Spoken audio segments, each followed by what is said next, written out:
Listo. Entonces, el tema del segundo corte básicamente consiste en estudiar el movimiento ondulatorio en medios materiales que usualmente son medios lineales, ¿no? Es decir, cómo se propagan las ondas en medios como una cuerda en una dimensión o una membrana en dos dimensiones o una onda en tres dimensiones, por ejemplo, en el aire, una onda de sonido.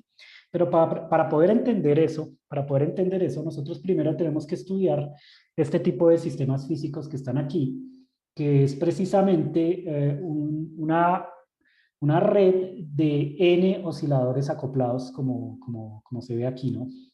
Entonces, miren que nosotros hemos estado hasta ahora estudiando el movimiento de un sistema físico que solo tiene un grado de libertad y que se puede escribir solo con una variable dinámica. Entonces, piensen en el péndulo simple. El péndulo simple únicamente tiene una masa y su movimiento se describe únicamente con el ángulo con respecto a la posición de equilibrio. Entonces, un solo grado de libertad, que es el ángulo, ¿no? En este problemita que había en el taller y que también le apareció en el parcial a uno de los grupos, solo había una masa moviéndose en dirección Y y por lo tanto solo había un grado de libertad, ¿cierto? La variable dinámica era Y. Y lo mismo con el resorte de Hooke, ¿no? Una masa unida a un resorte moviéndose solo en una dimensión. Es decir, eran problemas de un solo grado de libertad. Son osciladores con un solo grado de libertad. Ahora vamos a complicarnos la vida, porque lo que vamos a hacer es considerar sistemas donde no tenemos un solo grado de libertad, sino que en general tenemos n grados de libertad, de tal forma que esos osciladores están acoplados, están unidos de alguna manera. Entonces nosotros lo que queremos o para dónde vamos es para sistemas macroscópicos que se pueden entender como el límite del continuo de este sistema microscópico. Por ejemplo, esta es una red lineal de moléculas. Imagínense que estas son moléculas.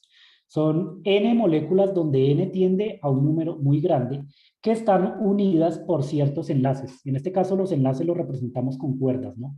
Cuerdas. Entonces este es el análogo al problema que hicimos en el taller, al primer problema del taller o al que estaba en el parcial, ¿no? Solo que para n partículas. Entonces, si nosotros suponemos que estas n partículas están lo suficientemente cerca unas de otras, es decir, la distancia entre ambas es muy pequeña, y además este número n se hace muy grande, ¿cierto? Un número que tiende a infinito, del orden del número de Avogadro, 6,02 por 10 a la 23 partículas, entonces este sistema tiende al continuo, es decir, estaríamos observando este sistema en el límite del continuo.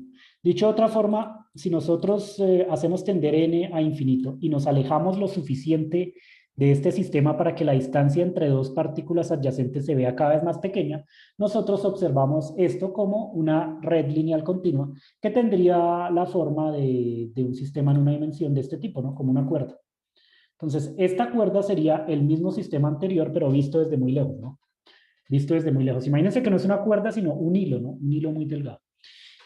Si nosotros cogemos este hilo muy delgado y lo miramos desde muy cerca, nos acercamos con un microscopio electrónico, por ejemplo, entonces empezamos a mirar la estructura de la materia, ¿no? Las cosas parecen continuas, pero no lo son en realidad, ¿no?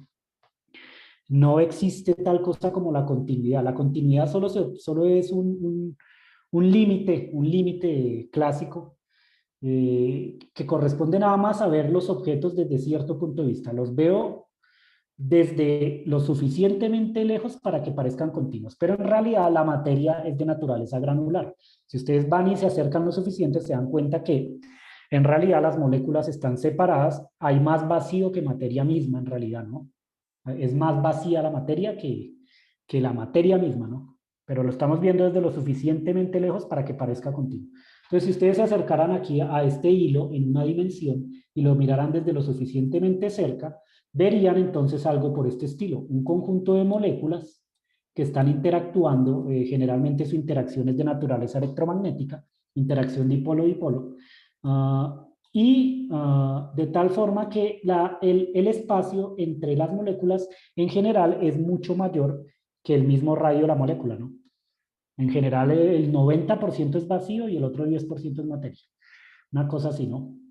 Entonces, nos interesa este tipo de sistemas porque queremos ver cómo se propaga las ondas en los materiales en general, ¿no? En los materiales como una cuerda en una dimensión, o bueno, una membrana, el aire, etc.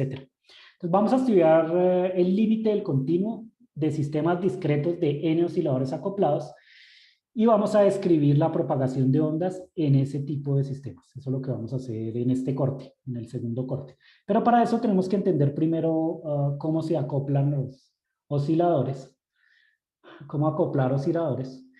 Y empezamos con el ejemplo más sencillo posible, ¿no? Vamos a considerar el ejemplo en donde solamente acoplamos dos osciladores.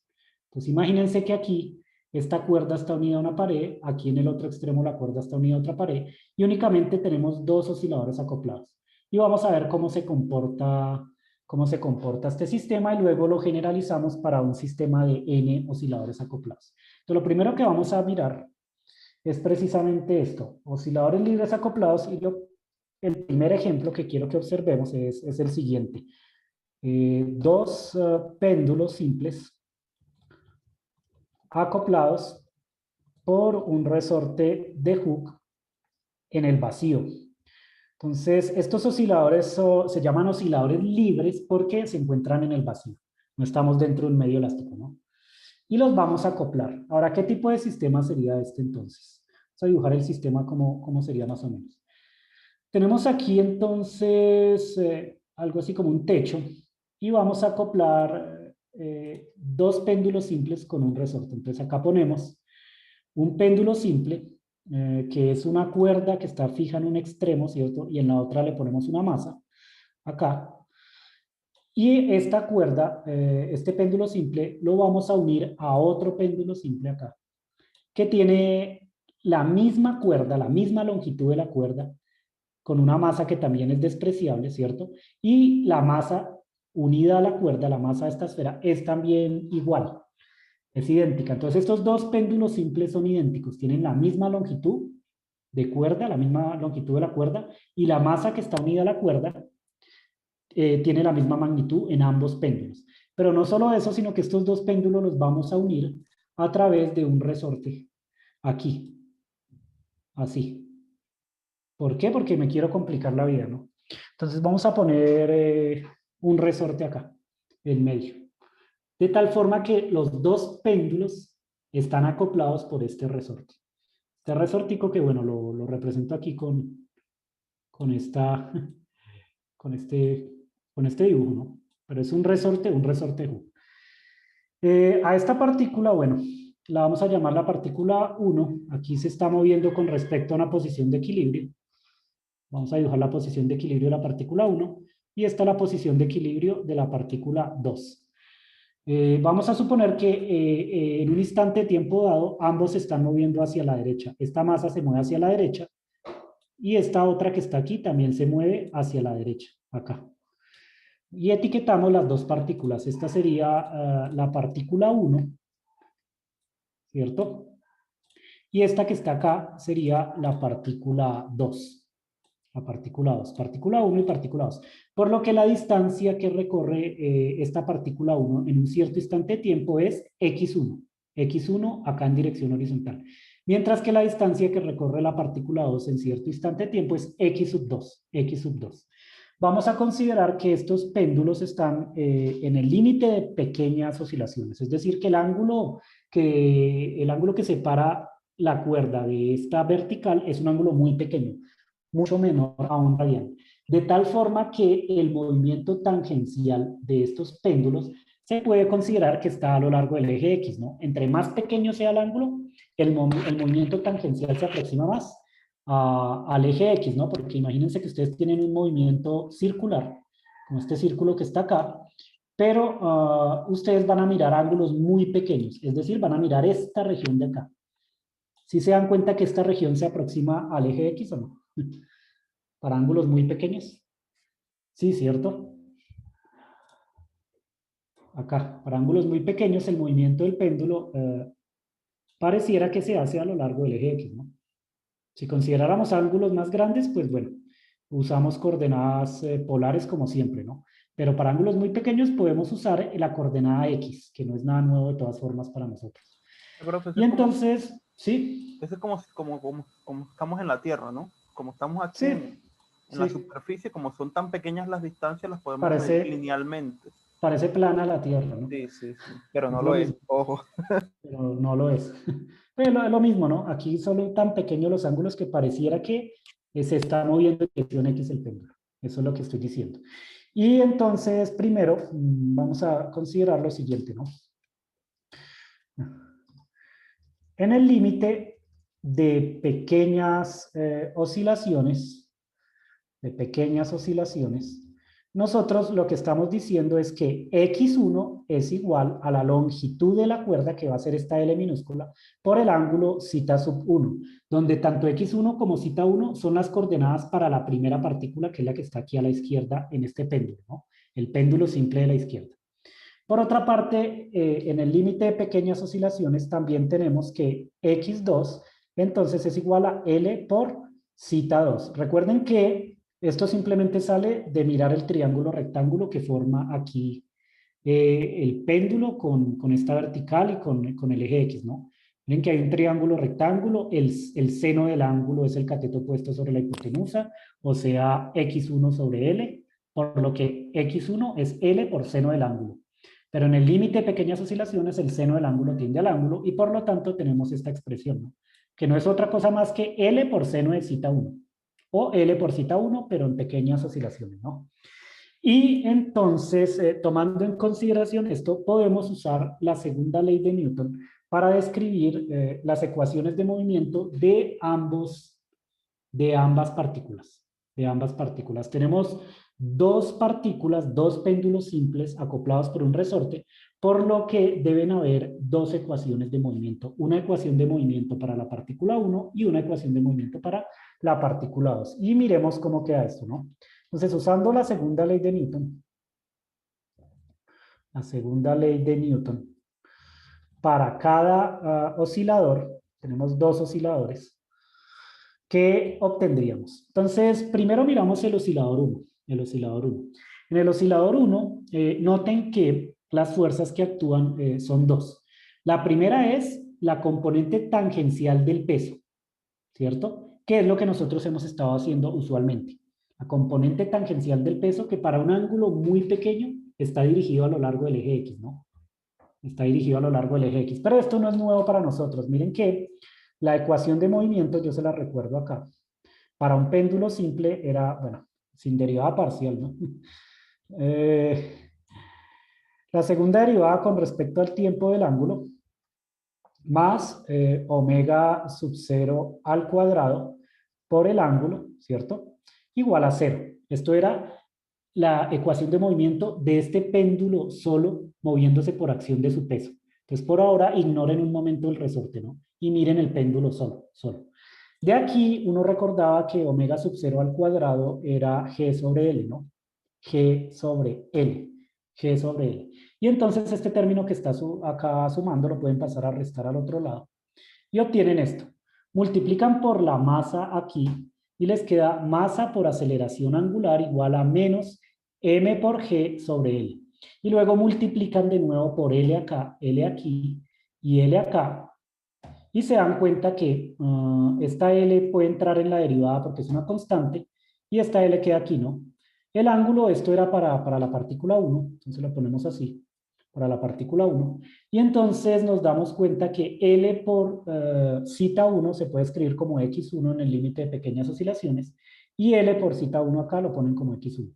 De manera tal que masa por aceleración en dirección x de la partícula 1 para el péndulo solo, sin el resorte, ¿cierto? Es igual a menos m por g sobre L por x1. Y esa sería entonces la fuerza debida al peso, ¿no? Deducida de la ecuación de movimiento. También lo pueden hacer directamente mirando aquí la componente tangencial, en fin. mg, seno del ángulo, ¿cierto? La componente tangencial, ¿cómo era? mg, seno del ángulo. Bueno, se los pongo acá para que además no, no se pierda, ¿no? La fuerza sería masa por aceleración igual mg, seno del ángulo, ¿no? Pero el seno del ángulo en el límite de pequeñas oscilaciones tiende al ángulo y el ángulo es igual a x1 sobre L. ¿Sí o no? Esa es la fuerza debida al peso. mg sobre L por x1 con signo negativo, ¿no? Porque iría aquí, hacia atrás. Hacia atrás. Entonces, esa es la primera fuerza que aparece. La primera fuerza que aparece precisamente la fuerza tangencial debido al peso, que si uno considera que el ángulo es muy pequeño, entonces esta fuerza tangencial cada vez se hace más cercana al eje X, ¿no? Para ángulos muy pequeños. Ahora, la segunda fuerza que aparece aquí es la fuerza debido al resorte. Miren que aquí hay un resorte unido a la masa. Y el resorte está a lo largo del eje X. Este es un resorte a lo largo del eje X. Nosotros vamos a considerar que este resorte tiene una constante de elasticidad que llamamos una K, ¿no? La K que está aquí. La constante de elasticidad del resorte. Y entonces miramos cómo es la fuerza que ejerce ese resorte a la masa 1 únicamente, a la que está a la izquierda. Esa fuerza la vamos a escribir como un más K multiplicado por X2 menos X1 y ahorita entendemos por qué, ¿no? Entonces miren que lo que puede ocurrir es lo siguiente. Supongan, por ejemplo, que la distancia x1 es menor a la distancia x2, es decir, que este está más arriba, el péndulo 2 está un poquito más adelante, ¿no? X2 mayor que X1. Si X2 es mayor que X1, entonces en general lo que está ocurriendo es que el resorte está estirado, ¿sí o no? Que la posición de equilibrio inicial del resorte era esta, que voy a dibujar acá. Esta era la posición de equilibrio inicial, la pongo aquí arriba, ¿cierto? Después, los péndulos se están moviendo. Imaginen que ahora x2 es mayor que x1. Si x2 fuera igual a x1, entonces el resorte no estaría elongado y x2 menos x1 daría 0, ¿no? Y no habría fuerza del resorte porque el resorte no se estiraría, ¿cierto? Al permanecer en su posición de equilibrio no ejerce ninguna fuerza. Pero suponemos que el resorte sí se estira. Para que se estire, lo que tiene que ocurrir es que x2 sea mayor que x1. En ese caso, el resorte estaría estirado. Si el resorte está estirado, entonces aquí x2 menos x1 es un número positivo, porque x2 es mayor que x1. Y por lo tanto, la fuerza que se aplica sobre esta masa va hacia la derecha, porque el resorte está estirado, entonces jala la masa 1 hacia la derecha. Jala la masa 1 hacia la derecha. En cambio, si x2 fuera menor que x1, lo que estaría ocurriendo es que el resorte está comprimido. Está comprimido. Y si el resorte está comprimido, entonces empuja la masa hacia la izquierda, porque está comprimido. La empuja hacia la izquierda. ¿Sí es intuitivo para ustedes o no? Sí, profe. Entonces, si ustedes cogen un resorte, ponen dos masas en los extremos y lo comprimen, el resorte empuja a la masa de la izquierda, la empuja hacia la izquierda, ¿no? Es decir, si ustedes hacen este experimento, cogen una masa aquí, otra masa acá, y ponen un resorte en la mitad, ¿no? Un resorte en toda la mitad. Si ustedes comprimen este resorte, empujan las dos masas, evidentemente aquí la fuerza que ejerce este resorte a esta masa a la izquierda sería hacia allá, ¿no? Si lo comprimen. Mientras que la fuerza que ejerce sobre esta masa sería hacia allá, cuando ustedes comprimen el resorte. Mientras que si ustedes estiran el resorte, jalan las dos masas, una hacia la izquierda y otra hacia la derecha, de manera que estiran el resorte, la fuerza que ejerce el resorte sobre la masa a la izquierda es esto, ¿no? Y la fuerza que ejerce sobre la otra sería esto. Eso es lo que estoy diciendo acá abajo. Pero estamos mirando únicamente la masa 1. Entonces miren que en el caso en el que x2 sea menor a x1, el resorte está comprimido, por lo que la fuerza va hacia la izquierda. Y aquí se está tomando en cuenta esos signos, ¿no? Porque si x2 es menor que x1, x2 menos x1 es un número negativo, menor a 0. Y entonces acá saldría un número negativo. Menos k por la magnitud de la diferencia, ¿no? Entonces aquí se está tomando en cuenta precisamente los dos signos, si el resorte está o estirado o si está comprimido. Y esta sería la otra fuerza que actúa sobre la masa 1. Por lo que la ecuación sería precisamente esta. Esta sería la segunda ley de Newton. Ahora, esto para la partícula 1. Para la partícula 2 se encuentra una ecuación totalmente análoga. De nuevo, pero bueno, cambia un signo en la parte de los resortes, ¿no? Aquí ponemos entonces x2, aquí ponemos x2, y aquí tenemos que poner un signo menos. Tenemos que poner un signo menos porque aquí ocurre lo contrario en la masa 2, ¿no? Lo que les estaba mostrando aquí, no, se me perdió. Bueno, lo que les estaba mostrando en el dibujito anterior, ¿no? ¿Qué pasa entonces si yo comprimo el resorte? Si yo comprimo el resorte aquí, Si lo comprimo, entonces la fuerza que siente esta masa es hacia la derecha, hacia la derecha. Esto quiere decir que cuando x2 es menor que x1, la fuerza es positiva porque x2 menos x1 da un número negativo y menos por menos da más, ¿no?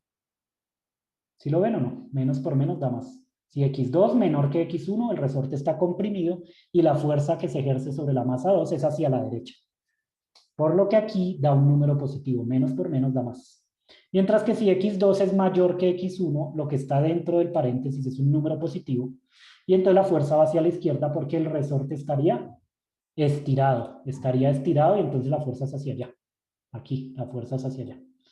Entonces, de nuevo, en la segunda ecuación se está tomando en cuenta los signos de acuerdo a si el resorte está o estirado o si está comprimido. Y esta sería la segunda ecuación para la partícula 2 en este oscilador acoplado. Ahora, estas dos ecuaciones que están aquí se pueden escribir en forma compacta usando, bueno, en forma de ecuación diferencial, ¿no? Pero pongámoslo así, en forma compacta, como estas dos ecuaciones se pueden escribir como ecuaciones diferenciales de la siguiente manera, ¿no?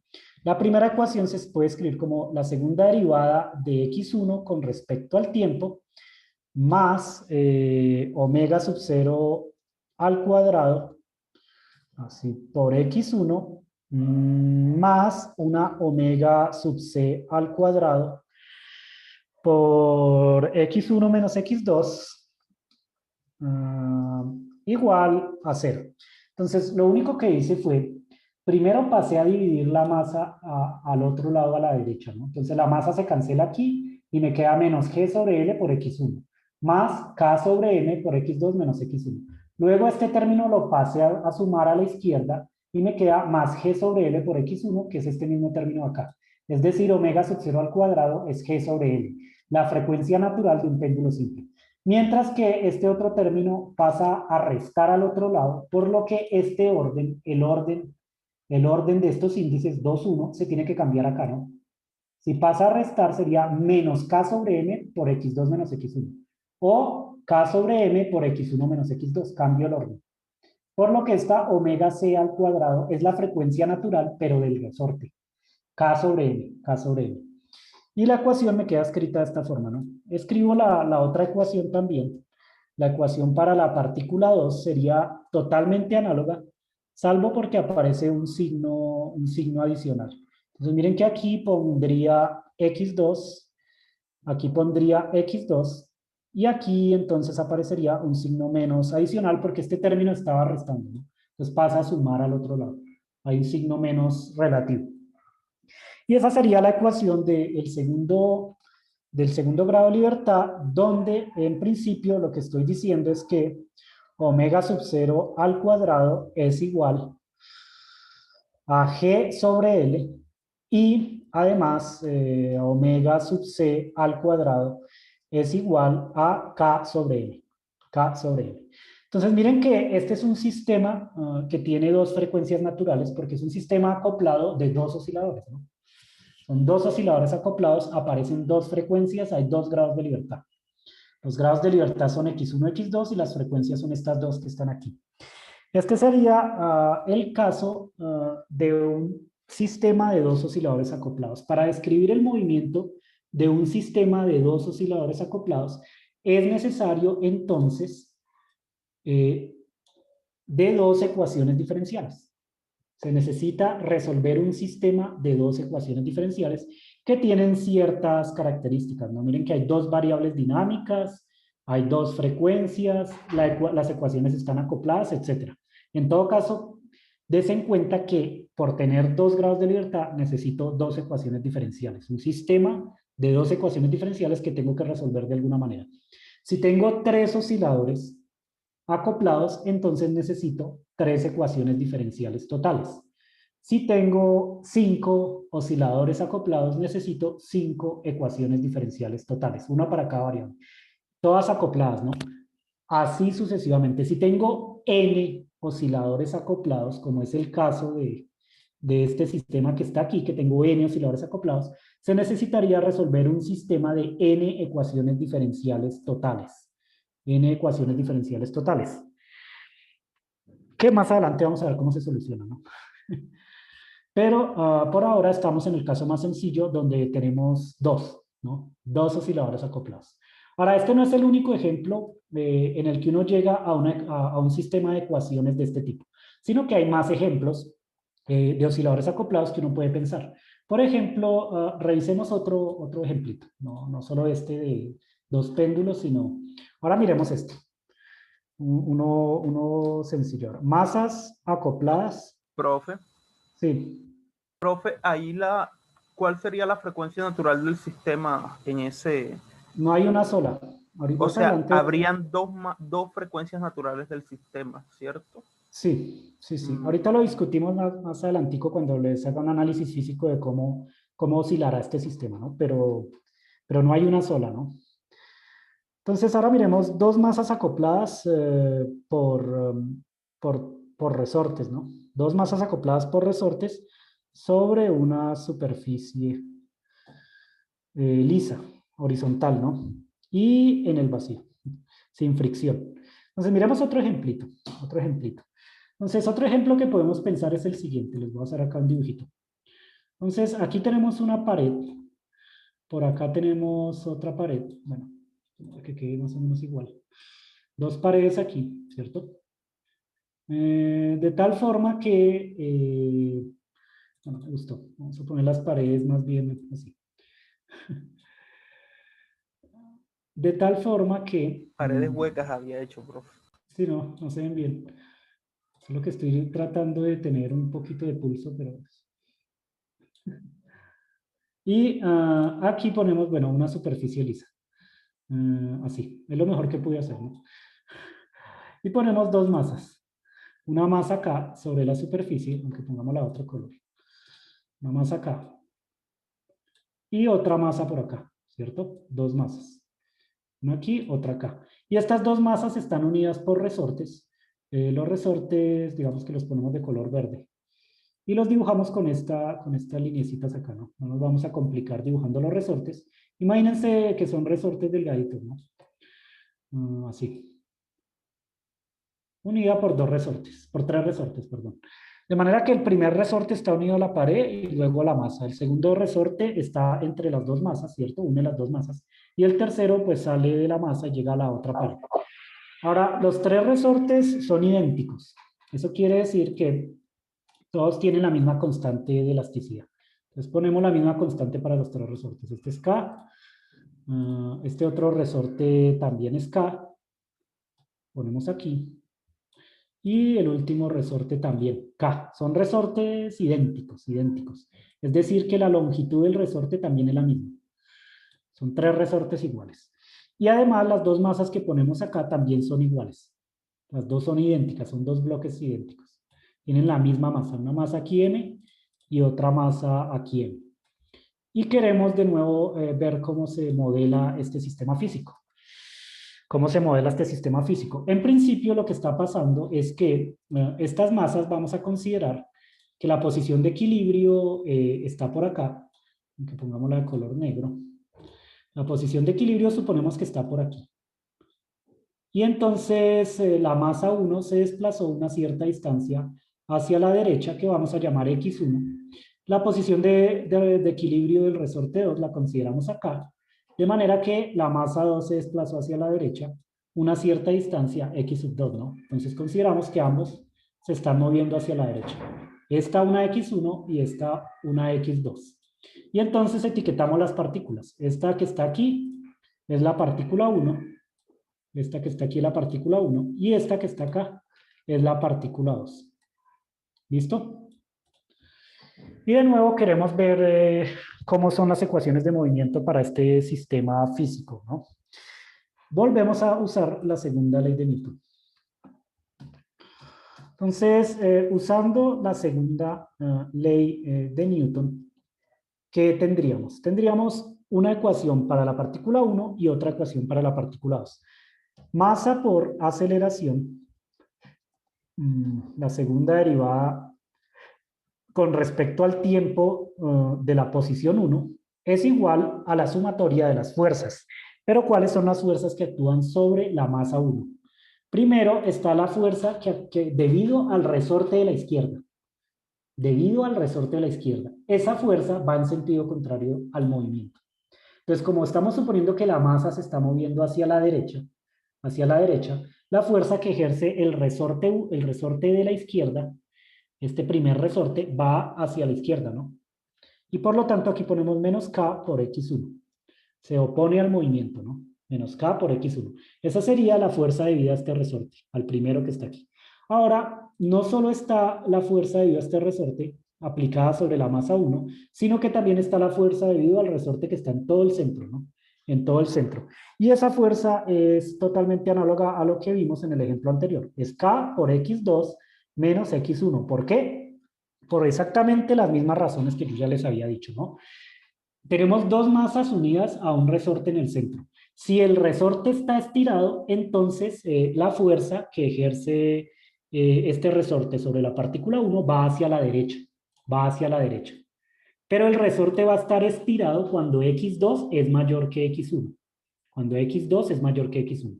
Si X2 es mayor que X1, X2 menos X1 es un número positivo y por lo tanto la fuerza da hacia la derecha positiva.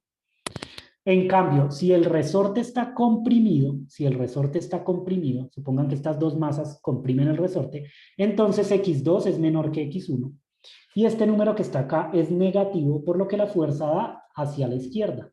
Cuando el resorte está comprimido, la fuerza da hacia la izquierda, pero está comprimido cuando X2 es menor que X1. Por lo tanto, de nuevo, los posibles signos de la fuerza están contenidos en esta expresión que está aquí, en esta expresión, que es totalmente análogo a lo que les acabo de explicar en el ejemplo anterior. Esta sería precisamente la ecuación que satisface la primera masa, el primer bloque que está aquí. No hay más fuerzas porque estamos suponiendo que no hay fricción con la superficie. Este es el caso en donde la superficie es lo suficientemente lisa y además estamos en el vacío, ¿no? Entonces no hay más fuerzas aparte de las fuerzas que aparecen aquí en los resortes. En los resortes. Y entonces miramos ahora cómo sería la ecuación para el grado de libertad 2. Para el grado de libertad 2, nosotros tendríamos lo siguiente. En vez de X1 tenemos X2 aquí. En vez de X1 tendríamos aquí X2. Es totalmente análogo, ¿no? Miren que esta primera fuerza que aparece acá, menos K por X2, es la fuerza debido a este resorte. Este resorte, cuando la masa 2 se mueve hacia la derecha, se comprime y aplica una fuerza hacia la izquierda, de magnitud K por X2, ¿no? K por X2, es debido a este resorte.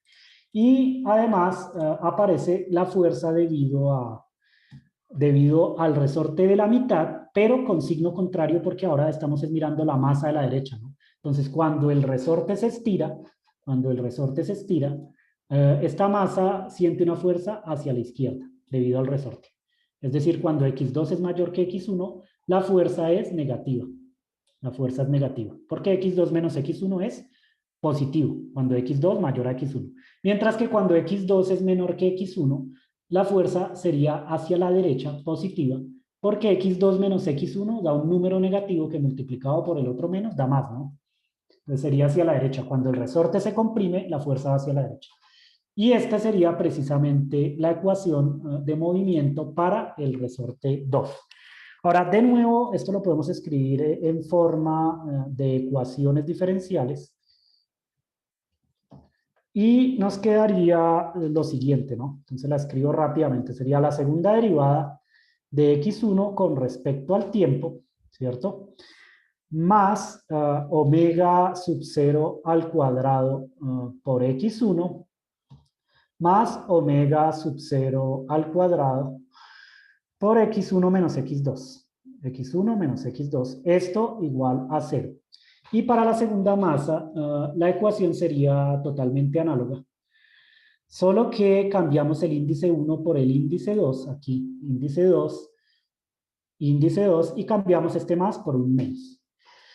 Miren que lo único que estoy haciendo es que cojo esta masa que está aquí y la paso a dividir al otro lado, a estos términos. Y entonces me queda menos K sobre M y más K sobre M. O sea, menos omega sub 0 cuadrado por X1 y más omega sub 0 cuadrado por X2 menos X1. Este término lo paso a sumar y es este que está aquí, ¿no? y el otro término lo paso a restar, entonces cambio el orden de los índices acá. Me queda x1 menos x2, porque menos x2 menos x1 es x1 menos x2, ¿no? Entonces simplemente reescribo la ecuación en forma de una ecuación diferencial y obtengo de nuevo un sistema de dos ecuaciones diferenciales acopladas para las dos variables dinámicas, para x1 y para x2. Solo que en este caso particular las frecuencias naturales sí son iguales, ¿no? Miren que las dos son la misma. Omega sub 0 cuadrado, omega sub 0 cuadrado. En el caso anterior nos daba diferentes las frecuencias. Pero en este caso, en este ejemplo concreto, que es un poquito más sencillo que el anterior, las frecuencias son iguales, son iguales. Ahora, esto se puede seguir haciendo para más sistemas de dos osciladores acoplados, como los que nosotros hemos estado estudiando. Entonces nosotros, este sistema de ecuaciones, esto se puede generalizar, o pongámoslo así más bien, generalizando, esto lo vamos a llamar un 3, generalizando para dos osciladores libres acoplados, cualesquiera, uno entonces tendría un sistema de dos ecuaciones donde lo que hacemos es lo siguiente, lo mismo que hicimos en el corte pasado. En vez de poner esta x sub 1, ponemos una variable dinámica arbitraria, phi sub 1. Aquí ponemos omega sub 0 al cuadrado multiplicado por phi sub 1 más esta en general la vamos a llamar omega c. A veces omega c puede ser igual a omega sub 0, ¿no? Como en el caso de este ejemplo que les estoy mostrando. Y aquí tendríamos un phi 1 y un phi sub 2 igual a 0. Mientras que la segunda ecuación que se obtiene es muy análoga, muy similar a esta, pero con la segunda variable dinámica, ¿no? Aquí ponen phi sub 2, aquí ponen phi sub 2 y aquí ponen un signo menos. En general, para cualquier sistema de dos osciladores acoplados, uno obtiene este sistema de dos ecuaciones diferenciales, uno para cada variable dinámica. Entonces, no solo para este problema ni para el anterior que les mostré, sino también, por ejemplo, para dos osciladores acoplados unidos por cuerdas, como por ejemplo esto, ¿no? Si ustedes consideraran este sistema, esta masa unida aquí a una cuerda en un extremo y unida a otra masa con una cuerda y luego acá fija de nuevo en un extremo. En este sistema, también se encontraría las mismas dos ecuaciones diferenciales, pero la variable dinámica sería y1 y y sub 2. Y1 y y sub 2. Y las frecuencias serían 2t sobre L, ¿no? Siendo L la longitud de la cuerda de la mitad. Qué bueno, creo que va a ser algo que van a hacer ustedes, ¿no? Las frecuencias serían las mismas, ambas serían omega sub 0 cuadrado, pero la frecuencia sería t sobre m por L. M por L. Siendo L sub 0, bueno, siendo L la longitud de la cuerda a la mitad. Pero eso, bueno, posiblemente se los deje como un problema. En todo caso, se llega a la misma ecuación diferencial. Y también, si uno quiere, por ejemplo, hacer este tipo de sistema, un sistema de dos circuitos LC acoplados por un condensador, también llegaría a la misma ecuación. Es decir, si ustedes tienen aquí dos circuitos LC acoplados por un condensador, eso quiere decir que ustedes acá ponen un condensador acá, otro condensador aquí, bueno, un condensador aquí, perdón, otro condensador acá en la mitad, están acoplados por un condensador, y aquí otro condensador, ¿cierto? Y además ponen dos bobinas exactamente iguales, aquí, otra acá, ambas son idénticas, ambas tienen la misma inductancia. Entonces uno observa que para el condensador 1, que sería el que está aquí a la izquierda, se obtiene esta ecuación, pero en vez de esta phi, pues uno pone la carga eléctrica en ese condensador. Y omega sub 0 cuadrado sería 1 sobre L por C1, siendo C1 la capacitancia del primer condensador. Mientras que omega C cuadrado sería 1 sobre L por C2, siendo C2 la capacitancia del segundo condensador. No. Siendo C2 la capacitancia del condensador de la mitad. En general, lo que se considera es que estos dos condensadores tienen los que están en los extremos tienen la misma capacitancia. El que está en la mitad sí tiene una capacitancia diferente. Entonces, más bien a la de la mitad la llamamos C' y a la de los extremos las llamamos C. Omega sub 0 al cuadrado será 1 sobre LC y omega sub C al cuadrado será 1 sobre L por C', que sería la de la mitad. Eso habría que demostrarlo, ¿no? Pero lo que aquí quiero que vean es que este sistema de dos circuitos LC acoplados satisface también estas dos ecuaciones diferenciales. El segundo condensador, que es el que está aquí, satisface la segunda ecuación. Entonces uno llega exactamente a la misma ecuación, pero aquí ustedes tienen que poner, en vez de esta variable dinámica phi sub 1, tienen que poner la carga eléctrica. Tienen que poner la carga eléctrica. Pero las ecuaciones son las mismas, ¿no? Para llegar a estas ecuaciones, bueno, se puede usar la conservación de la energía o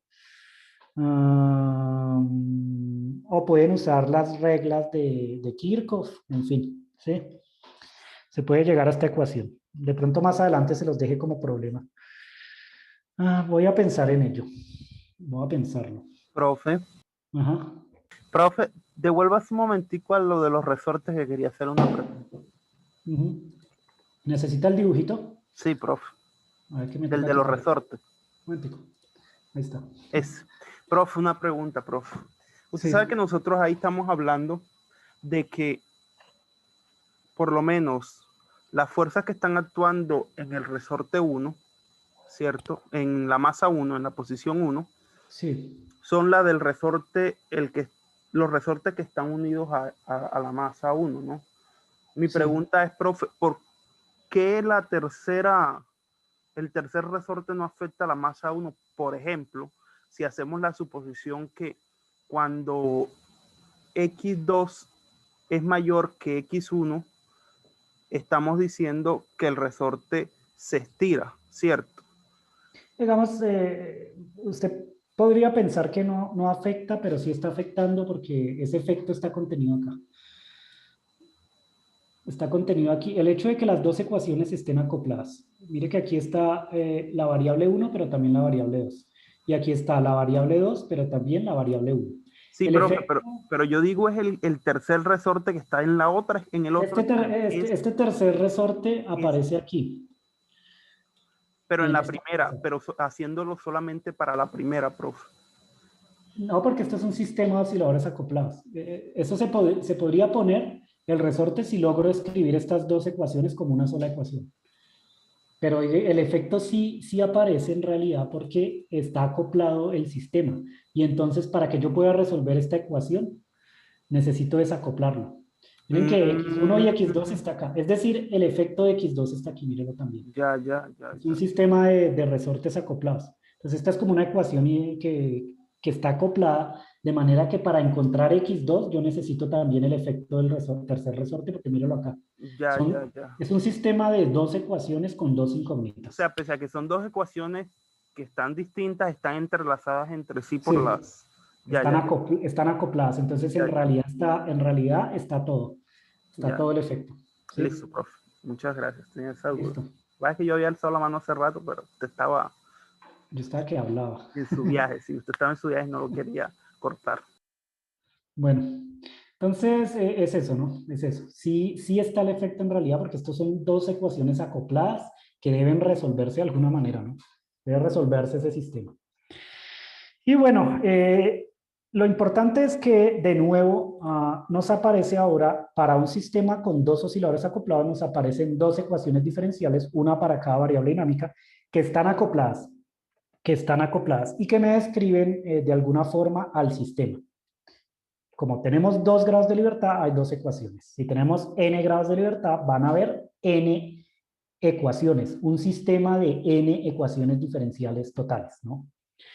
Y bueno, vamos a mirar cómo solucionamos esta cosa. Primero miramos el tipo de ecuación que tenemos, ¿no? Entonces aquí ponemos una notica. Las ecuaciones encontradas son ecuaciones diferenciales totales, lineales. Bueno, antes de poner totales, ponemos diferenciales de segundo orden, ¿no? Ambas. De segundo orden, totales, lineales y además son inhomogéneas, ¿no? Inhomogéneas. Estas son las ecuaciones que encontramos. Miren que son, de nuevo, totales porque las derivadas que aparecen son, bueno, hagamos una cosita porque no se suele decir que son totales, sino que son ordinarias, ¿no? Son ecuaciones diferenciales ordinarias. Así para no mantener la misma convención, ¿no? Ya, son ordinarias o totales, en realidad ambas cosas se pueden decir, ¿no? Son ordinarias porque las derivadas son totales, ¿no? Las derivadas son totales. Son de segundo orden porque la derivada más alta pues es de orden 2, ¿cierto? Son lineales porque ninguno de los términos que tienen la variable dinámica, por ejemplo, la primera ecuación es para phi 1, ¿no? Ninguno de los términos está elevado al cuadrado ni tampoco sus derivadas. Todas las potencias son siempre 1, 1, 1, 1. Pero no es homogénea porque miren que esta ecuación no solo depende de la variable dinámica 1, sino que además depende de la segunda variable dinámica. Entonces tiene un término inhomogéneo porque es independiente de la variable dinámica 1. Y lo mismo acá, ¿no? Esta es la ecuación para la variable dinámica 2 y aparece un término que no depende de la variable dinámica 2, sino de la 1. Eso quiere decir que son inhomogéneas, pero además estas dos ecuaciones diferenciales están acopladas. Están acopladas. Para poder solucionar este sistema de ecuaciones diferenciales, lo que se debe hacer es desacoplar las ecuaciones. Es la manera de solucionar el sistema. Y ahí, bueno, hay dos métodos en general para solucionar las ecuaciones, este tipo de ecuaciones diferenciales, ¿no? Para solucionar este sistema de ecuaciones diferenciales acopladas, se pueden usar dos métodos, por lo menos, ¿no? Digamos, son los dos métodos que voy a considerar yo. El primer método se llama el método del determinante secular, que es algo que viene del álgebra lineal y que lo vamos a dejar para la próxima clase. ¿Sí? Esto es álgebra matricial o álgebra lineal. Aquí, álgebra matricial, que básicamente significa que ustedes cogen este sistema de dos ecuaciones y lo escriben en forma de una ecuación matricial, en forma de una matriz 2 por 2 multiplicado por un vector igual a otro vector de dos componentes y diagonalizan la matriz. Al diagonalizar la matriz ya no aparecerían términos cruzados 1, 2, ¿no? No habrían términos cruzados 1, 2. Y entonces cuando se diagonaliza la matriz, uno desacopla las ecuaciones diferenciales. Entonces, este es un método del álgebra lineal, ¿no? Que vamos a ver la próxima vez porque lleva tiempo, ¿no? Lleva un poquito de tiempo. Hay otro método que es, en cambio, un método un poco más sencillo, un método algebraico, que es el que vamos a revisar hoy y que es un poquito más intuitivo, este método algebraico. Entonces, miremos el segundo método. Vamos aquí, miremos el segundo método y la otra clase miramos el primero. ¿Cómo sería este método? ¿Qué es lo que hay que hacer en este caso? Para desacoplar las ecuaciones diferenciales, lo que hacemos es definimos, vamos a poner aquí en este método 2, definimos primero una nueva variable.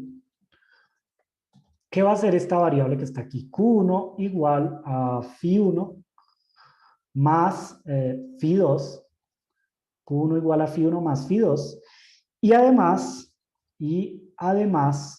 sumamos las dos ecuaciones diferenciales.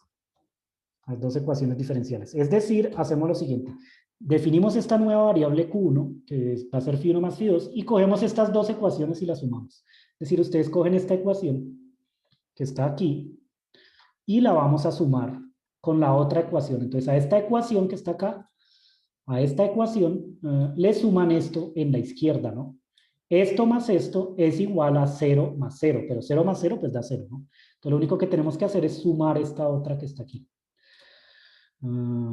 Cogemos esto y se lo sumamos. Acá. Sumamos las dos ecuaciones. Y miramos lo siguiente. Miramos que esta derivada que está acá la vamos a poner aquí enfrente de esta otra. Nos quedamos mirando primero este término. Este término que está aquí nos dice que esta es la suma de dos derivadas, ¿no? Pero las derivadas son operadores lineales. Eso quiere decir que la suma de dos derivadas es la derivada de la suma de las funciones, ¿cierto? Entonces, Sí, esto es profe. equivalente a que yo ponga aquí phi1 más phi2. Porque es lo mismo, ¿no? Debido a la linealidad de las derivadas. Y entonces el primer término lo escribimos así, al sumar. Luego cogemos este otro término que está acá, más omega sub 0 por phi 2, y lo ponemos aquí al lado de más omega sub 0 por phi 1, y factorizamos omega sub 0 al cuadrado. Lo factorizamos, de manera que aquí ponemos un paréntesis. Además, miramos estos últimos dos términos que están aquí, y nos damos cuenta que son idénticos, ¿cierto? Miren que son omega c cuadrado por phi 1 menos phi 2, pero este viene con un signo menos. Entonces, al restarlos, estos dos términos valen cero, la resta, ¿no? Se anulan. Y quedamos con esta ecuación. Pero en términos de la nueva variable,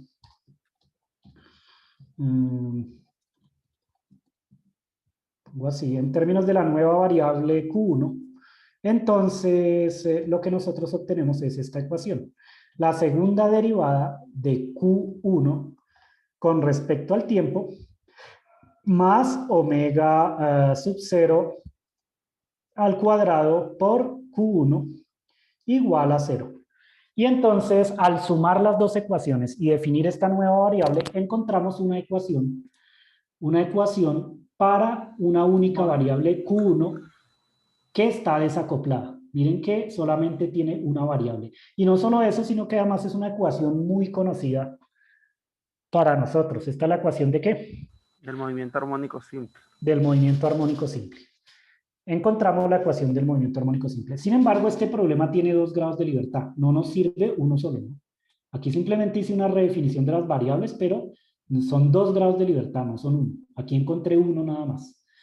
Entonces, ¿qué hacemos? Hacemos otra definición, ¿no? Definimos ahora otra variable, que ahora va a ser la variable Q2 igual a phi1 menos phi sub 2. Phi1 menos phi sub 2. Y además restamos las dos ecuaciones de movimiento. Entonces miren que ahora vamos a coger la ecuación 1, a esta ecuación 1 le vamos a restar la ecuación 2. Eso es lo que vamos a hacer.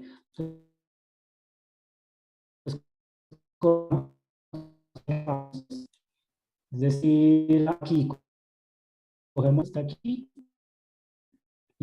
y 0 menos 0 pues da 0, ¿no? Entonces simplemente cogemos y le restamos esto que está aquí. Casi se nos va, profe. ¿Sí me están escuchando bien? Casi se nos va. Ahorita como que se le Bueno, frapeó un poquito. me comentan si se daña porque esto es importante que lo entiendan, ¿no? Y bueno, entonces restamos las dos ecuaciones.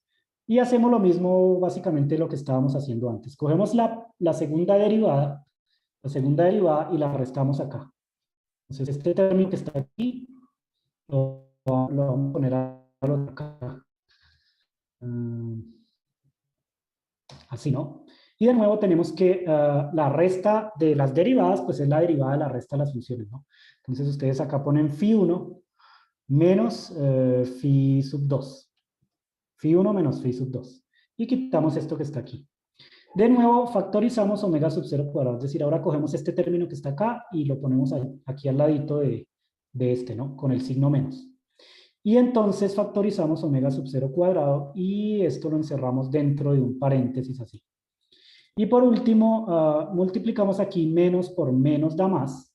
Entonces quitamos estos menos y ponemos un más. Y nos damos cuenta que esto es equivalente a sumar dos veces el mismo término, ¿no? Son idénticos. Omega sub c al cuadrado por phi 1 menos phi 2 más exactamente el mismo término, ¿no? Entonces aquí ponemos un 2. Ponemos un 2 acá y quitamos esto que está aquí. Y obtenemos esta ecuación, pero en términos de la variable Q sub 2, ¿qué se tiene?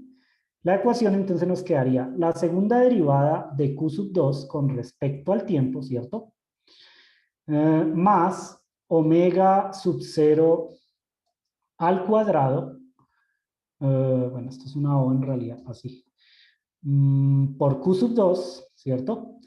más 2 veces omega sub c al cuadrado por q sub 2. Esto igual a 0. Y aquí factorizan q sub 2. Entonces quitemos este q sub 2 de acá y ponemos todo esto dentro de un paréntesis. Llegamos a esta ecuación para la variable 2. De nuevo, esta es una ecuación que está desacoplada, porque solo depende de la variable 2. Y además es la ecuación ¿de qué? Del movimiento armónico simple. De un movimiento armónico simple, solo que esta vez la frecuencia es todo esto que está acá, ¿no? Sí, profe. La frecuencia es todo esto que está aquí. Entonces miren que al hacer este cambio de coordenadas, que es lo único que hice, lo que pasó fue que desacoplé el sistema, ¿no? Miren que cambié φ1 y φ2 por q1 y q2 y encontré dos ecuaciones diferenciales desacopladas.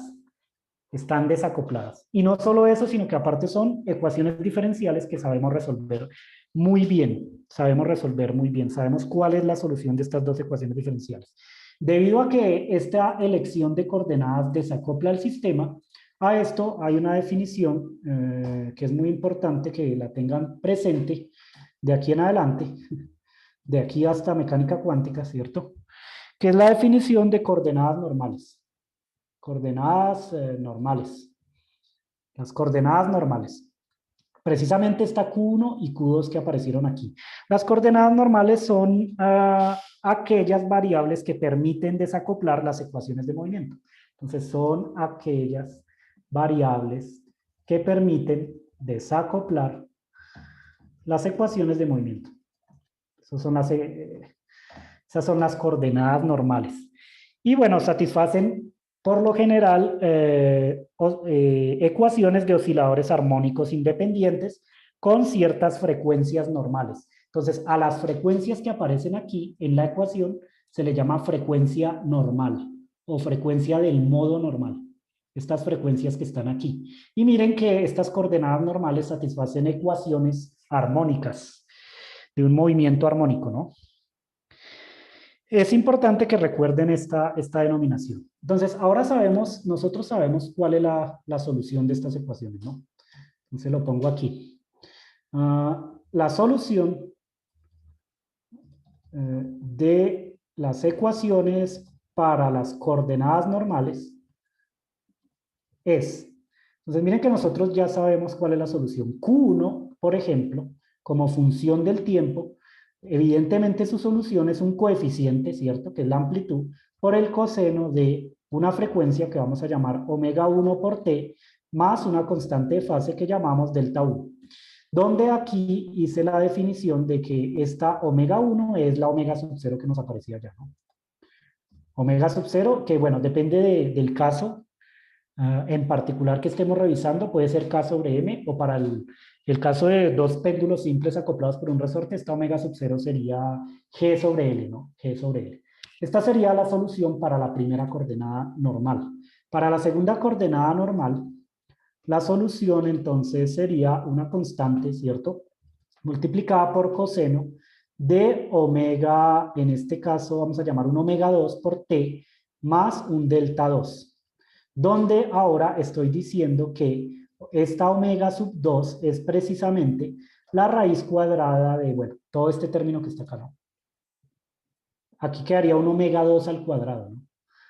Es simplemente para que se vea más ordenado, es decir, en vez de escribir todo esto, uno puede redefinir esto como un omega 2 al cuadrado y redefinir esto como omega 1 al cuadrado, y aquí todo quedaría con los índices 1, ¿no? 1, 1, 2, 2, todos. Y estas son las dos soluciones de los modos normales, de las coordenadas normales, ¿no? Para estas ecuaciones. Pero a nosotros nos interesa es φ1 y φ2. Nos interesa φ1 y φ2. La ventaja de haber usado este método es que a partir de las soluciones de las coordenadas normales, podemos hallar la solución general de nuestro sistema acoplado, ¿no? A partir de las soluciones de las coordenadas normales, podemos hallar la solución general de nuestro sistema acoplado. Y entonces, ¿cómo lo hacemos? notamos lo siguiente. ¿Cómo haríamos entonces ahora para ver qué era phi1 de t, ¿no? Que era lo que nos interesaba en un principio. Recuerden que para describir el movimiento de este sistema no necesitamos en realidad estas coordenadas normales, ¿no? Lo que nos dice cómo se está moviendo el sistema son las otras coordenadas, phi1 y phi2. Por ejemplo, aquí x1 y x2, ¿no? Esa es la que me está diciendo cómo se mueven las masas. Entonces necesitamos encontrar esas coordenadas, pero lo podemos hacer fácilmente, porque ustedes notan que esto se puede escribir como un medio de lo siguiente. Esto se puede escribir como un medio de phi1 más phi1, ¿cierto? Primero, porque phi1 más phi1 es 2 phi1, dividido 2 pues da phi1, ¿cierto? Y luego lo podemos poner como, le sumamos a esta phi2 y acá restamos phi2. Porque phi2 menos phi2 da 0. Y ponemos esto dentro de un paréntesis. Así. Pero nosotros sabemos qué es cada una de las cosas que aparecen dentro de los paréntesis, ¿no? Esto sería entonces igual a ¿qué? A un medio de Q1, ¿cierto? En función del tiempo, más Q2 en función del tiempo. Es decir, podemos calcular phi1 en términos de Q1 y Q2. Por lo tanto, tenemos la solución para phi1. Para phi1, en función del tiempo, lo que tenemos es que la solución es una constante, la suma de Q1 más Q2, ¿no? Es decir, cogen esta constante, esta es Q1, la ponen acá más Q2, que sería esto. Q1 más Q2 dividido 2. Y no pongo el 1 medio porque una constante por un medio es la misma constante, no es otra constante, ¿no? Un medio por una constante, pues es una constante. No es necesario ponerla, ¿no? De todas formas, estas constantes se determinan es a partir de las condiciones iniciales. Profe, Sí. profe, eso no hubiese sido muy similar a si cogemos y reescribimos Q1 y Q2, profe, y sumamos las dos ecuaciones. No sé, digo yo, ¿no? Sabemos que Q1 vale, pues, Q1 más Q2, y Q2 vale, pues, Q1 vale phi1 más phi2, y Q2 vale phi1 menos phi2. Sí, es lo mismo. Pueden sumar aquí, Sumamos, miren. nos queda el valor de Q1, de phi1, ¿cierto, profe? Es lo mismo, miren. Q1 más Q2 igual a 2 phi 1 y pasan a dividir el 2. Es lo mismo, ¿no? Es exactamente lo mismo. Pues yo lo hice así para que quedara aquí anotado, pero es lo mismo. Es lo mismo. Es exactamente lo mismo. Si ustedes hacen Q1 más Q2, les da 2 veces phi 1. Y entonces de aquí, ya que notaron eso, para la otra, bueno, para el segundo grado de libertad, entonces, ¿cómo calcularían phi2 en términos de Q1 y Q2? Esto sería igual a ¿qué?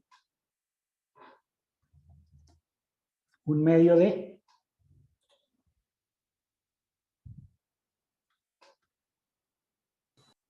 Lo hacemos igual que ahorita, ¿no, profe? Q2 menos Q2 más Q2, phi1 más phi2 más phi2. Ah, pues miran esto, ¿no? Esto es Q1, esto es Q2, ¿no? ¿Cómo hago para obtener phi2?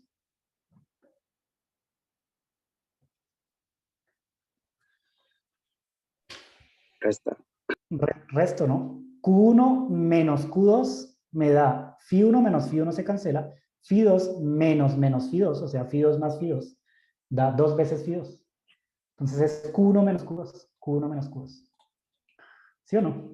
O sea que para el phi1 sumamos y para el phi2 restamos. Sí. Q1 menos Q2. Y entonces, en este caso particular, el phi sub 2, el phi sub 2 del tiempo, en función del tiempo, es la resta de Q1 con Q2, ¿no? Toman en cuenta que un medio de una constante es otra constante, entonces no nos ponemos a poner el un medio, aunque si lo quieren poner, pues lo ponen, ¿no? Pero no es necesario. Porque estas constantes después se calculan es con las condiciones iniciales, entonces No es que no sirva de nada el 1 medio. Y esta sería la solución de phi2. Tomando en cuenta que el factor 1 medio lo absorbimos en estas constantes C1 y C2 arbitrarias. Y bueno, lo que nos queda por hacer entonces, ahora que vimos que es phi1 y phi2, es tratar de hacer una interpretación física de la solución. Pero bueno, aquí es un poquito más difícil porque, a ver, en principio, miren que el movimiento de este sistema no tiene por qué ser un movimiento armónico simple, sino que esta masa puede estar oscilando de una forma, la masa 1, y la masa 2 de otra. De modo que el movimiento va a ser una combinación de, bueno, de estas dos funciones armónicas, que no necesariamente es una función armónica, porque las frecuencias son diferentes. Una puede estar oscilando con una frecuencia 1 y la otra con una frecuencia 2, ¿no? Como esto es la suma de dos funciones sinusoidales que tienen distintas frecuencias, entonces la solución en general es arbitraria, es decir, el movimiento de la masa es un movimiento arbitrario que no tiene que ser periódico, no tiene que ser armónico, nada. No tiene que ser nada. Pero bajo ciertas circunstancias, si se eligen las condiciones iniciales de manera adecuada, uno puede encontrar que el sistema se mueve con una única frecuencia y describe un movimiento armónico, pero solo bajo ciertas condiciones iniciales. Cuando eso ocurre, se dice que el sistema se encuentra en su modo normal de oscilación. Modo normal de oscilación. Y entonces aquí definimos modos normales de oscilación, que es simplemente cuando el sistema oscila con una única frecuencia, es decir, ambas masas oscilan con la misma frecuencia, con una única frecuencia, describiendo un movimiento armónico. Esto solo ocurre para ciertos casos particulares, que se los escribo aquí. Esto solo ocurre para ciertos casos particulares, para ciertos casos particulares. Y en general, el número de modos de oscilación coincide con el número de grados de libertad. Entonces, si tenemos 2 grados de libertad, hay 2 modos normales de oscilación. 2 modos normales de oscilación. Pero en general, el movimiento es arbitrario. Miren que aquí, en el libro de... en el Alonso y Finn, en el capítulo 12, miren que aquí se muestra la suma de dos funciones que tienen constantes de fases diferentes, que tienen amplitudes diferentes y que tienen frecuencias diferentes. La suma de esas dos funciones me daría como resultado la manera en la que se mueve una masa, por ejemplo, la masa 1, ¿cierto? Miren la forma en la que se puede mover. Este sería el resultado del movimiento. Dependiendo de cómo se varían las frecuencias, de qué relación hay entre la frecuencia 1 y la frecuencia 2, mire que esta es una relación 1 a 1, 1 a 2, 1 a 3, en fin. Dependiendo de eso, el movimiento va cambiando. Y se obtienen todos estos tipos de movimientos que están aquí, que son movimientos aleatorios, ¿no? Y ese es solamente para uno de los... Para una de las masas, sí. Ya. Y entonces el movimiento es aleatorio, es totalmente aleatorio. A este tipo de figuras se les llama figuras de Lissajous, ¿no? Que simplemente es la suma de estas dos funciones que están aquí. Esto que está aquí, la suma o la resta, ¿no? Dependiendo de si considero que la amplitud es positiva o negativa, ¿no? Pero en todo caso, al sumar dos funciones sinusoidales con frecuencias distintas, lo que se obtiene es un movimiento arbitrario. Estas cosas que están acá, las figuras de Lissajous. Entonces, en general, miren todas las formas en las que se puede mover una de las masas, ¿no? Dependiendo de cómo son las constantes de fase y cómo son las frecuencias. ¿Sí lo ven? Arbitrario, es arbitrario. Esto no es ni periódico, ni armónico, ni nada, ¿no? Pero uno puede encontrar las figuras de Lissajous, ¿no? Las puede simular y encontrar estas figuritas que están aquí. Las figuras de Lissajous. Sin embargo, sí hay dos casos en donde encontramos un movimiento armónico. Y vamos a mirar esos casos, ¿no? Entonces, primer modo normal de oscilación. El primer modo normal de oscilación. El primer modo normal de oscilación ocurre si las condiciones iniciales son tales que nosotros hacemos que C2 sea igual a 0. Es decir, imponiendo condiciones iniciales, esto podría ocurrir, ¿no? Que C2 sea igual a 0. El movimiento en este caso, el movimiento del sistema quedará descrito de la siguiente manera. Entonces, ¿cómo queda el movimiento del sistema? Quedará descrito por estas dos ecuaciones, pero ahora ustedes consideran que C2 es igual a 0. Entonces, si C2 es igual a 0, este término no contribuye. Φ1 sería esta solución y Φ2 de T sería lo mismo, pero con C, exactamente lo mismo, ¿no? Exactamente lo mismo. Si hacemos C2 igual a 0. Entonces miren que en este caso particular en donde las condiciones iniciales se eligen de tal forma que C2 es igual a 0, entonces tanto Φ1 como Φ2 oscilan con exactamente la misma frecuencia, con la misma constante de fase y con la misma amplitud. Con la misma amplitud. Eso quiere decir que si por ejemplo nosotros tenemos este sistema, vamos a ponerlo aquí, este sistema del péndulo. Si nosotros tenemos el sistema de dos péndulos simples, ¿cómo van a oscilar estos dos péndulos? Pues van a oscilar en fase con la misma amplitud y la misma frecuencia.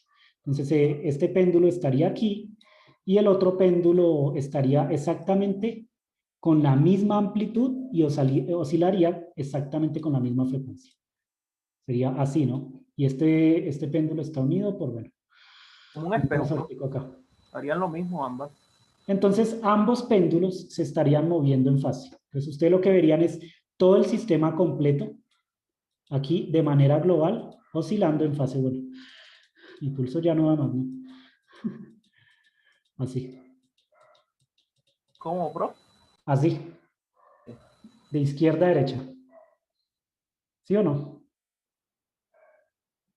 Profe, eso significaría que la fuerza que están haciendo las dos masas con el resorte que los está moviendo no es suficiente para hacer reaccionar el resorte, profe. Eso significaría que el resorte está en su posición de equilibrio y yo Exacto. moví las dos masas hacia la derecha y las solté y ambas se mueven exactamente con la misma amplitud y con la misma frecuencia. Eso significa. Entonces aquí lo que ven es que la amplitud, o sea, el ángulo con respecto a esta vertical, es el mismo siempre para ambos, es el mismo. Y ambos oscilan con la misma frecuencia. El sistema oscila de izquierda a derecha como si fuera uno solo, ¿no? Eso es lo que pasa. Ese sería el primer modo normal de oscilación. ¿Sí es claro o no? Sí, profe. Listo. Ese sería el primer modo de oscilación. Ahora, el segundo modo de oscilación, segundo modo normal de oscilación, ocurre si las condiciones iniciales son tales que ahora C1, bueno, ponemos aquí, ahora es C1 el que es igual a 0. En este caso, bueno, el movimiento estaría descrito por las siguientes ecuaciones, ¿no? Entonces ahora eligen C1 igual a 0. Entonces Φ1 sería esto que está acá. Sería solamente C2 por coseno omega t, ¿no? Sería C2, pongámoslo acá todo, ¿no? Φ1, que es función del tiempo, sería igual a C2 coseno omega 2t más delta 2. Mientras que Φ2, que es función del tiempo, sería igual a menos C2 por coseno de omega 2t más delta 2, ¿no? Entonces miren que de nuevo el sistema va a oscilar con exactamente la misma frecuencia, ambos péndulos oscilan con la misma frecuencia, con la misma constante de fase, pero hay algo diferente, ¿no? La amplitud tiene un signo negativo relativo, ¿no? Cuando una es positiva, la otra es negativa. Cuando una es positiva, la otra es negativa. Aun cuando ambas oscilan con la misma frecuencia y con la misma fase, ¿no? Entonces noten que en este caso es similar a que estuviera ocurriendo esto. Aquí este péndulo está hacia acá. Ponemos una masita aquí. Como si lo estuviese estirado, profe. Sí. Y el otro estaría hacia allá, en la otra dirección. Acá. pero de tal forma que las amplitudes son idénticas en magnitud. Lo que es diferente es el signo, ¿no? Entonces, cuando una está a la izquierda, pues la otra está hacia la derecha, ¿no? Entonces, el ángulo es el mismo, pero en sentido contrario, es exactamente el mismo. Y bueno, aquí esto está unido por un resorte que se está, bueno, estirando y comprimiendo. Entonces, miren que ahora cada una de las masas describe un movimiento que es una sección de circunferencia, ¿cierto? Pero pues la cosa es que lo van a hacer en fase, ¿no? En fase. Es decir, se van a mover con exactamente la misma frecuencia, con la misma fase, pero lo distinto es el signo de la amplitud. Cuando esta está a la izquierda, la otra está a la derecha. Cuando este es negativo, el otro es positivo, pero con el mismo valor, exactamente el mismo ángulo. Entonces los dos péndulos van a oscilar con la misma frecuencia, pero con amplitudes inversas, ¿no? ¿Es intuitivo o no? ¿Si se imaginan el movimiento? Sí, profe. Y ese sería el segundo modo normal de oscilación. Miren que en ambos modos normales de oscilación, todo el sistema oscila únicamente con una frecuencia. Omega 1 para el primero y omega 2 para el segundo. En general, esto no ocurre, ¿no? Sino que en general el movimiento es una superposición de dos frecuencias diferentes. Entonces, en general, las masas se mueven con dos frecuencias distintas y bueno, el movimiento es aleatorio, como les mostré en las figuras de Lissajous. Pero existen estos dos modos normales de oscilación, que están definidos como los modos en los que oscila el sistema cuando la frecuencia es la misma para ambos osciladores, ¿no? Y describen un movimiento armónico simple, porque estas son las soluciones de los movimientos armónicos simples, ¿sí lo ven? Entonces, ambos están describiendo un movimiento armónico simple. ¿Listo? Eso quiere decir también que ambos osciladores pasan por la posición de equilibrio simultáneamente al mismo tiempo. Eso es otra manera de identificar si están en un modo de oscilación. Cuando ambos pasan simultáneamente por la posición de equilibrio, es decir, en el mismo instante de tiempo, se va a observar que ellos pasan por la posición de equilibrio. Para ambos modos, ¿no? Aquí, cuando llegan a la posición de equilibrio ambos, pasan exactamente al mismo tiempo por la posición de equilibrio. Igual que en el otro modo de oscilación. Esa es otra manera de identificarlo. Y hay otra manera que ya es más matemática de identificar estos modos de oscilación, que es haciendo la razón entre Φ1 y Φ2.